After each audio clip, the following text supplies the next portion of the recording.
Hello et bienvenue dans une nouvelle vidéo. Aujourd'hui, je vais vous montrer mes produits terminés. Alors les vidéos empties, moi j'essaye d'en faire quand même régulièrement. J'aime pas attendre d'en avoir vraiment trop parce que sinon c'est des déchets là qui traînent avant que je puisse les jeter. Et c'est quand même très souvent, principalement du soin ou des produits douche, cheveux, etc. Parce que le make-up, vu que j'ai une collection assez importante et que je change pas mal dans ce que j'utilise, c'est vrai que c'est quand même très rare que je termine un produit. Eh bien aujourd'hui, exception à la règle du coup, enfin fait rare, puisque effectivement j'ai quelques produits de make-up ici à vous montrer. Mais avant toute chose, j'inclus un produit pour lequel je triche un peu parce que techniquement il n'est pas vide, mais je vais le jeter. C'est le Balancing Serum de chez Beauty Bay. Je le jette parce que je l'avais mis dans mes flops le mois dernier, le mois d'avant, je sais plus exactement. Il est hyper collant en fait, c'est un sérum vraiment très collant que je trouve pas du tout agréable. Donc je vais le vider, le jeter parce qu'il y a personne à qui vraiment je peux le donner. Je vais pas m'en servir. Parfois j'utilise du skincare qui est pas forcément bon mes produits préférés, mais voilà, je fais avec et une fois que c'est ouvert, tant pis, je vide. Là franchement non, je vide pas, donc voilà, je jette même si techniquement il est pas vide. En démaquillant, j'ai le démaquillant yeux express 2 en 1 waterproof makeup de chez Garnier que j'aime beaucoup, qui est assez efficace et pas trop irritant pour mes yeux parfois un peu sensibles. C'est un biphasé qu'il faut secouer là, donc ça je l'aime vraiment bien.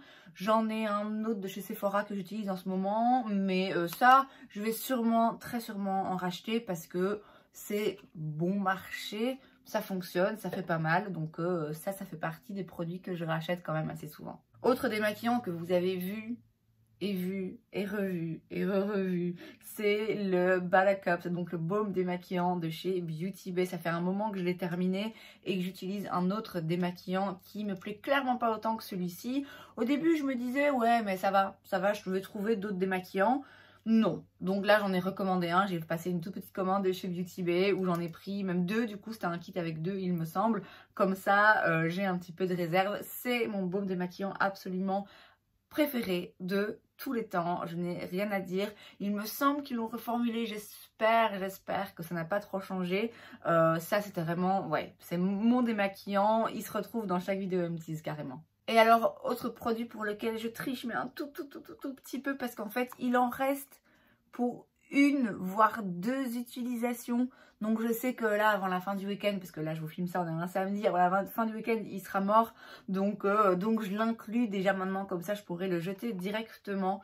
C'est le Foaming Gel de chez Ducré, c'est donc un gel moussant visage et corps dans la gamme Keratinil que j'ai beaucoup aimé. En fait j'avais acheté une crème dans cette gamme, donc chez Ducré, une crème pour les imperfections. Et c'était vendu avec, c'était offert avec, c'est une petite dose d'essai, une petite dose d'essai. Ça m'a quand même servi un bon petit moment, il y a quand même de quoi faire là-dedans, il y a quand même 40 ml, donc c'est pas rien. J'ai vraiment bien aimé, franchement j'ai bien aimé. Je sais pas si je vais forcément racheter, mais c'est le genre de nettoyant moussant que moi j'aime beaucoup parce que vraiment ça mousse bien et j'ai vraiment l'impression que ça va vraiment bien nettoyer, purifier, désincruster ma peau, et moi c'est ce dont j'ai besoin. C'est pas forcément le genre de produit que je vais conseiller à quelqu'un qui a une peau sèche, mais moi avec ma peau ça fonctionne bien, c'est efficace, je l'aime bien l'application, donc pas dit que je le rachète, mais je pourrais tout aussi bien le racheter, donc ça vraiment un bon produit. Dans la catégorie divers, j'ai un dissolvant, c'est dissolvant douceur de chez Diadermine. Alors, c'est pas un dissolvant que j'aime bien, mais je dois encore en terminer une bouteille. Pour la petite histoire, donc il m'en restait un qui était quasiment vide, mais du coup c'est celui-ci, qui était quasiment vide, que j'avais dans mes tiroirs avant que je reparte, avant que j'aille m'installer à Paris, là, en janvier, début janvier. Et quand j'avais déménagé, du coup, je l'avais pas pris parce que du dissolvant dans une valise, non, j'avais pas envie. Et en plus, j'aime pas trop ce dissolvant. Je trouve qu'il n'est pas efficace. Je dois frotter comme une malade pour retirer le vernis. Alors oui, ok, c'est douceur, ongles fragiles, je m'en fiche. Je n'ai pas les ongles fragiles, je n'ai pas besoin d'un dissolvant douceur. J'ai besoin d'un dissolvant qui retire mon vernis. Bref, du coup je l'avais pas emporté parce que pourquoi l'emporter si ça me stresse de mettre un dissolvant dans ma valise et si en plus de toute façon c'est pas un produit que j'aime bien. Moi le dissolvant que j'avais l'habitude d'utiliser, que j'ai racheté d'ailleurs puisque ça c'était un petit fond qui me restait, c'est celui de chez Kruidvat parce qu'il est très efficace, aucun souci, il coûte pas cher.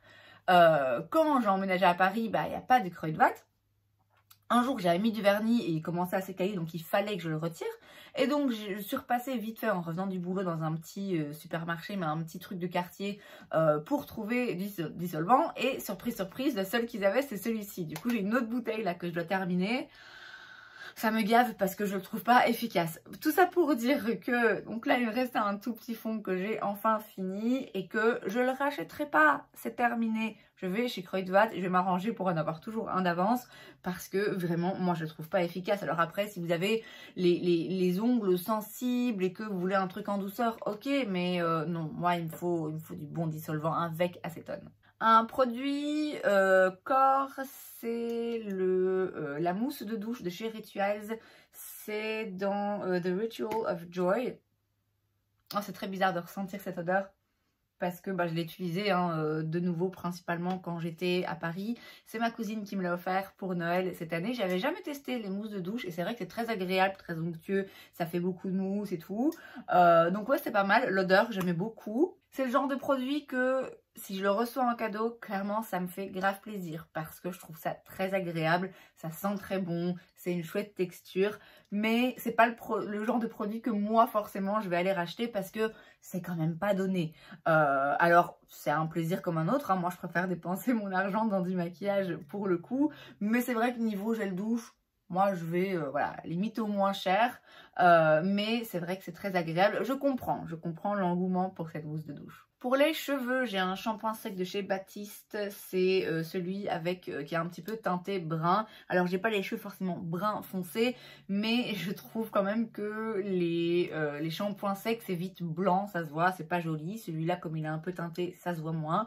Je le trouve très efficace, ils sont top hein, les shampoings secs de chez Baptiste, ils sont réputés pour ça. Ils ont changé le packaging, j'en ai déjà racheté un nouveau, j'en rachèterai très sûrement encore parce que c'est mon shampoing sec, c'est celui que j'aime bien utiliser, donc c'est une valeur sûre pour moi. Dans les shampoings classiques maintenant, j'ai donc un shampoing et après shampoing chez L'Oréal Elseve, c'est le Total Repair 5 que j'ai vraiment bien aimé. J'utilise en ce moment, j'ai déjà utilisé pas mal de shampoings Scios parce que c'est des gros contenants, donc je suis tranquille plus longtemps.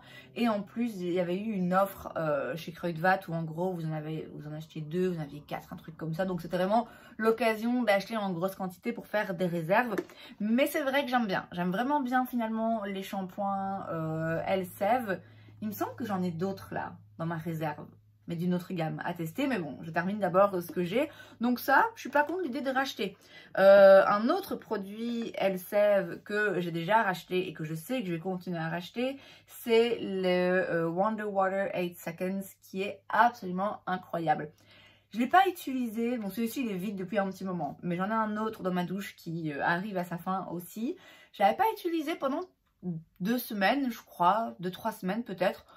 Par flemme, purement par flemme, parce que quand j'avais lavé mes cheveux, mis l'après-shampoing et tout dans ma douche, je suis là, ok, c'est bon, je sors, j'arrête. Ce qui est bête, hein, parce que c'est littéralement une question de seconde, hein. On en met sur les longueurs, on masse un peu, on rince, hop, terminé.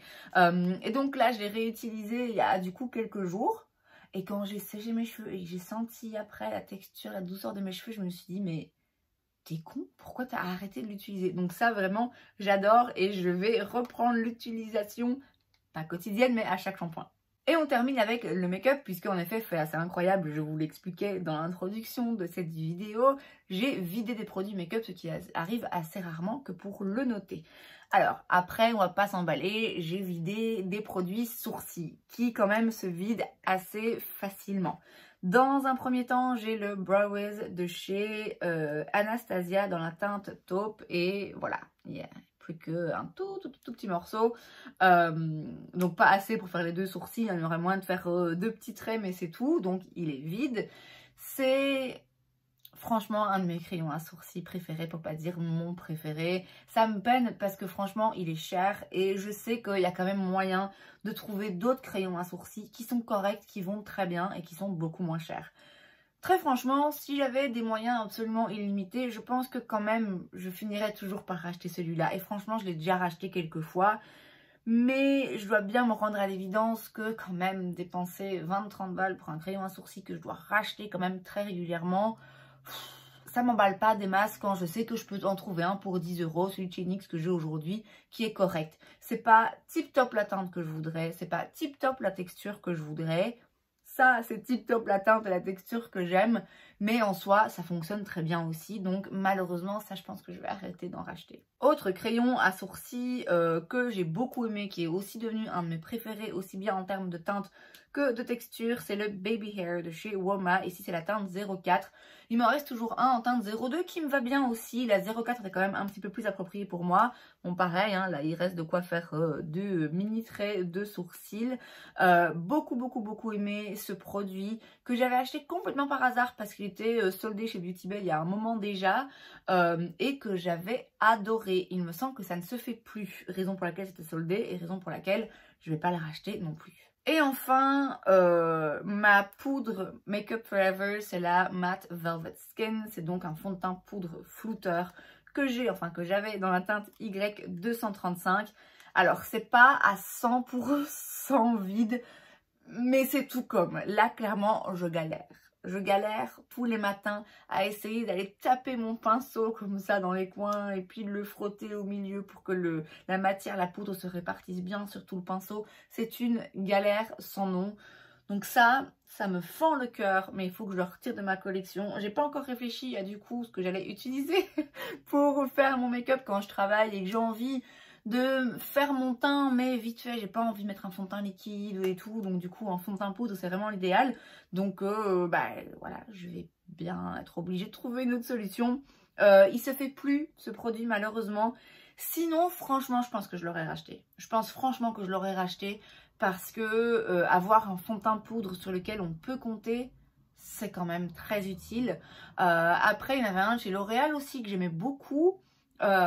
Et qui avait bien fonctionné, donc je pourrais aussi racheter celui-là parce qu'en plus il est genre 2 fois moins cher, mais c'est plus au niveau des teintes, du coup il faudrait que je réfléchisse un petit peu. Et au drugstore il n'y a pas de testeur, donc je pourrais pas tester sur ma peau ce fond de teint L'Oréal.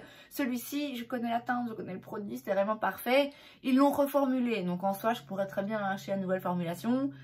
Mais dans le doute que ce soit pas pareil, je me tâte un peu. Donc je vais garder ça dans mes tiroirs pour le moment au cas où, juste pour être sûre que j'ai bien la bonne teinte. Mais ouais, ça c'est vide et ouais, je peux plus l'utiliser. Il n'y a plus d'utilité à garder ce produit malheureusement. Et c'est donc tout pour cette vidéo, j'espère que ça vous a plu. Si c'est le cas, n'hésitez pas à laisser un like. Vous pouvez aussi vous abonner à ma chaîne parce que c'est gratuit, donc pourquoi pas. Et moi je vous vois la prochaine fois. Bye!